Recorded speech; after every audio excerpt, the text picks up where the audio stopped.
ભરૂચ જિલ્લાના વિલાયત જેઆઈડીસી વિસ્તારમાં આવેલી કલરટેક્સ કંપનીમાં છેલ્લા કેટલાક સમયથી દીપડાની અવરજવરની આશંકા વચ્ચે કર્મચારીઓમાં ભયનો માહોલ સર્જાયો હતો.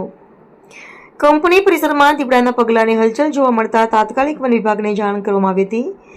વન વિભાગની ટીમ ઘટના સ્થળે પહોંચી સમગ્ર વિસ્તારનું નિરીક્ષણ કર્યું હતું અને દીપડાને સુરક્ષિત રીતે પકડવા માટે કંપની પરિસરમાં પાંજરું ગોઠવવામાં આવ્યું હતું. સતત નજર રાખ્યા બાદ આખરે દીપડો પાંજરામાં પુરાતા કર્મચારીઓ અને કંપની સંચાલકોએ રાહતનો શ્વાસ લીધો હતો. દીપડો પાંજરે પુરાયાની જાણ થતાં આસપાસના ઉદ્યોગો અને સ્થાનિકોમાં પણ ભારે ઉત્સુકતા જોવા મળી હતી. ઘટના સ્થળે લોકોના ટોળેટોળા ઉમટી પડ્યા હતા. વન વિભાગે લોકોને ભીડ ન કરવા તેમજ દીપડાથી સુરક્ષિત અંતર જાળવવાની અપીલ કરી હતી. વન વિભાગના અધિકારીઓએ જણાવ્યું હતું કે દીપડાને કોઈપણ પ્રકારની ઈજા પહોંચાડ્યા વિના સુરક્ષિત રીતે રેસ્ક્યુ કરવામાં આવ્યો છે. તેની તબીબી તપાસ કર્યા બાદ તેને યોગ્ય જંગલ વિસ્તારમાં છોડવાની કાર્યવાહી હાથ ધરવામાં આવશે. જંગલ વિસ્તારની નજીક આવેલા ઔદ્યોગિક વિસ્તારોમાં જંગલી પ્રાણીઓ ખોરાક અને પાણીની શોધમાં આવી જતા હોવાની શક્યતા વ્યક્ત કરવામાં આવી છે.